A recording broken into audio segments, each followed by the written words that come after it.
once upon a midnight dreary, while I pondered, weak and weary, over many a quaint and curious volumes of forgotten lore. While I nodded, nearly napping, suddenly there came a tapping, as of some one gently rapping at my chamber door. "'Tis some visitor," I muttered, tapping at my chamber door, "only this and nothing more."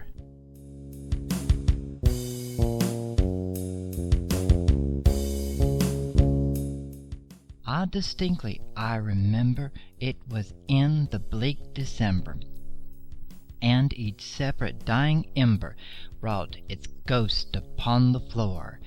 Eagerly I wished the morrow, vainly I had sought to borrow from my book surcease of sorrow, sorrow for the lost Lenore, for the rare and radiant maiden whom the angels name Lenore, nameless here for evermore.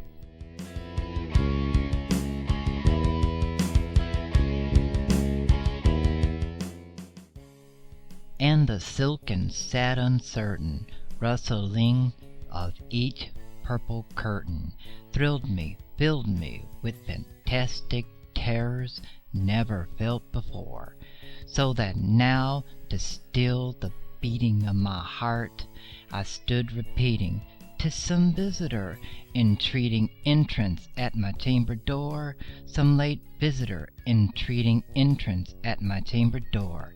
This is it, and nothing more."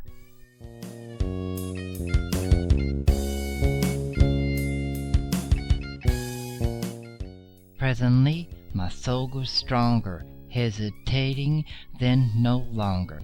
"Sir," said I, "or madam, your forgiveness I implore, but the fact is I was napping, and so gently you came rapping, and so faintly you came tapping at my chamber door, that I scarcely was sure I heard you. Here I opened wide the door, darkness there, and nothing more."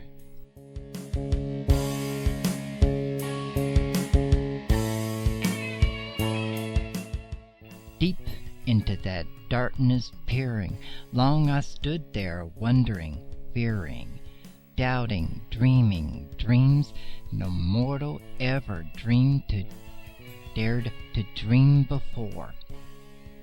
But the silence was unbroken, and the darkness gave no token, and the only word there spoken was the whispered word Lenore. This I whispered, and an echo murmured back the word Lenore. Merely this, and nothing more.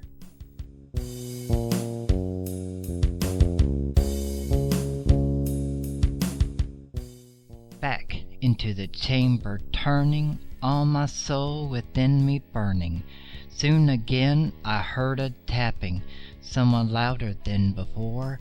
"Surely," said I, "surely that is something at my window lattice. Let me see then what thereat is, and this mystery explore. Let my heart be still a moment, and this mystery explore. 'Tis the wind, and nothing more."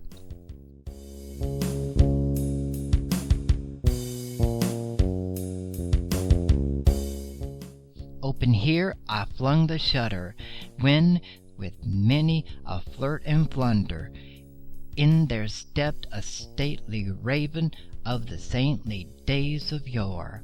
Not the least obeisance made he, not a minute stopped or stayed he, but with mien of lord and lady, perched above my chamber door, perched upon a burst of palace, just above my chamber door, perched and sat, and nothing more.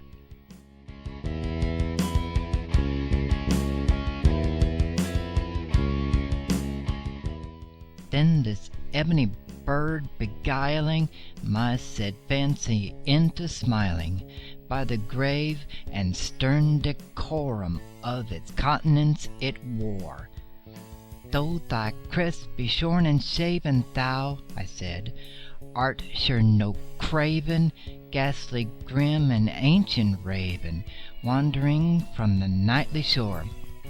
Tell me what thy lordly name is on the night's plutonium shore. Quoth the raven, Nevermore.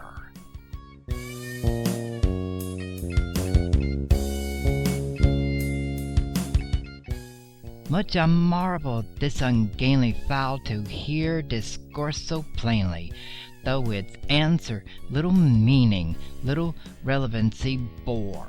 For we cannot help agreeing that no living being ever yet was blessed with seeing bird above his chamber door, bird or beast upon the sculpted burst upon his chamber door with such a name as Nevermore.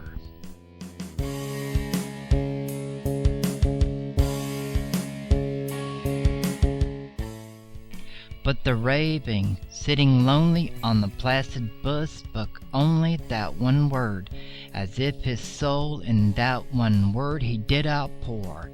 Nothing further than he uttered, not a feather then he fluttered, till I scarcely more than muttered, Other friends have flown before, on the morrow he will leave me, as my hopes have flown before.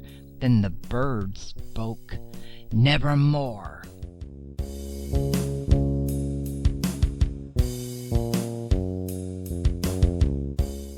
Startled at the stillness broken by reply so aptly spoken, Doubtless, said I, what it uttered is its only stock and store, caught from some unhappy master, whom unmerciful disaster followed fast and followed faster, till his songs one burden bore, till the dirges of his hope that melancholy burden bore of never, nevermore.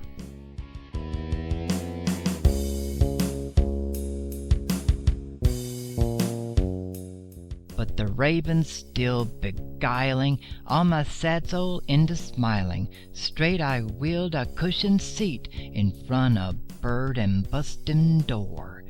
Then upon the velvet sinking, I betook myself to linking fancy unto fancy, thinking what this ominous bird of yore, what this grim, ungainly, ghastly, gaunt, and ominous bird of yore meant in croaking Nevermore.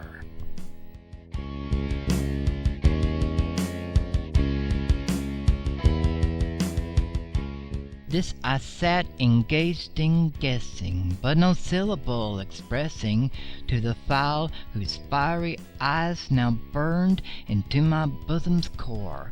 This and more I sat divining, with my head at ease reclining on the cushion's velvet lining, with the lamplight gloated o'er, but whose velvet lining with the lamplight gloating o'er she shall press on nevermore.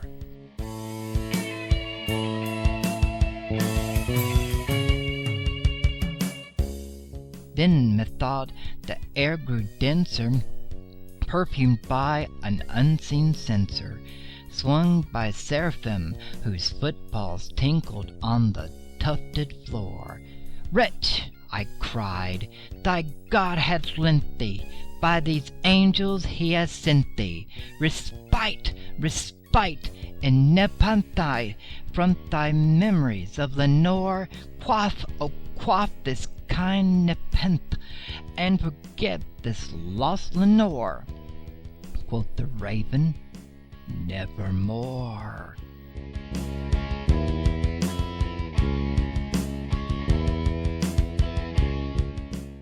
Prophet, said I, thing of evil, prophet still, a bird or devil, whether tempter sent or whether tempest tossed thee here ashore, desolate yet all undaunted, on this desert land enchanted, on this home Bahar haunted, tell me truly I implore, is there Is there balm in Gilead?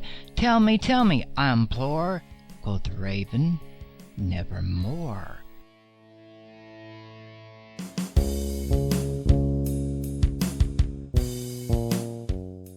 Prophet, said I, thing of evil, prophet still, a bird or devil, by that heaven that bends above us, by that God we both adore, tell this soul with sorrow laden, if within the distant Iden it shall clasp a saint and maiden, whom the angels name Lenore, clasp a radiant maiden, whom the angels name Lenore. Quoth the raven, nevermore.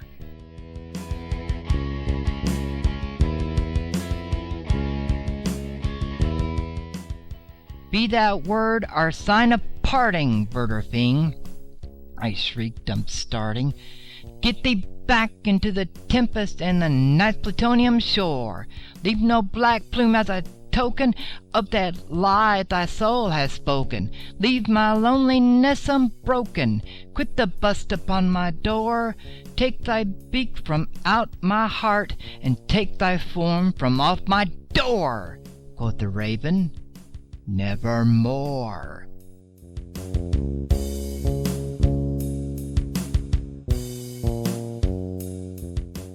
And so the raven, never flitting, still is sitting on the pallid bust of Pallas, just above my chamber door, and his eyes have all the seeming of the demons that is dreaming, and the lamplight o'er him streaming throws his shadow on the floor, and my soul from that shadow that lies floating on the floor shall be lifted nevermore.